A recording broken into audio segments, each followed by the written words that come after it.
तुम्ही आता बघू शकता आपल्याला अत्यंत गोल पोळी लाटायची, गोल पोळी लाटायची, न हात लावता आपण अत्यंत गोल पोळी लाटणार आहेत.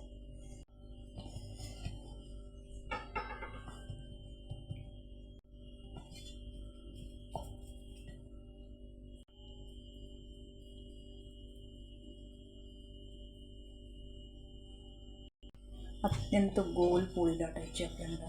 तर तुम्ही बघू शकता अलीकडचा हात आहे ना, काठा साईडचा हात आहे आपण अत्यंत असा प्रेस करायचा आणि हा हात आहे ना, हा जो हात आहे ना, हा मोकळा सोडायचा, एकदम नॉर्मल असा हात लावायचा.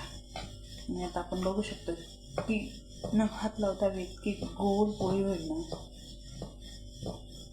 आणि इतके काठ बारीक होतील, खूपच काठ बारीक होतील डायरेक्ट. बघा किती गोल गोल फिरते पोळी डायरेक्ट तिची.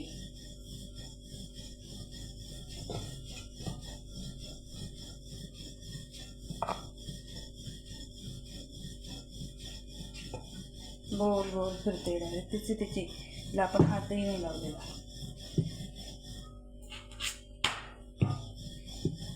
आणि गोल झाली, काटक पण आपण आहे ना एकदम असे बारीक झालेले आहेत.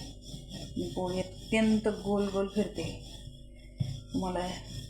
तुम्ही पण करून बघा. आणि त्यासाठी ना काठ आहेत ना, आपण काठांच्या साईडला दाबून घ्यायचं आणि मधले साईड जी असते ना ती मोकळी सोडायची. हात हे जे लाटणं आहे ना अशा पद्धतीने पकडायचं. खूप छान अशी गोल पोळी झालेली आहे. पण जशी पूर्ण पोळपाटभर आपण पोळी फिरवू शकतो न हात लावता. अशा पद्धतीने आपली पोळी लाटून तयार झालेली आहे. आपण कुठल्याही प्रकारचा हात लावलेला नाही आहे, तरी पोळी अत्यंत गोल गोल झालेली आहे. हे सिक्रेट जाणून घेण्यासाठी ना, पोळी बघू शकता तुम्ही गोल झालेली. हे सिक्रेट जाणून घेण्यासाठी ना चॅनलला सबस्क्राईब करा आणि शेअर करा. कंटिन्यू आपण असेच नवीन काहीतरी व्हिडिओ दाखवत जाईल.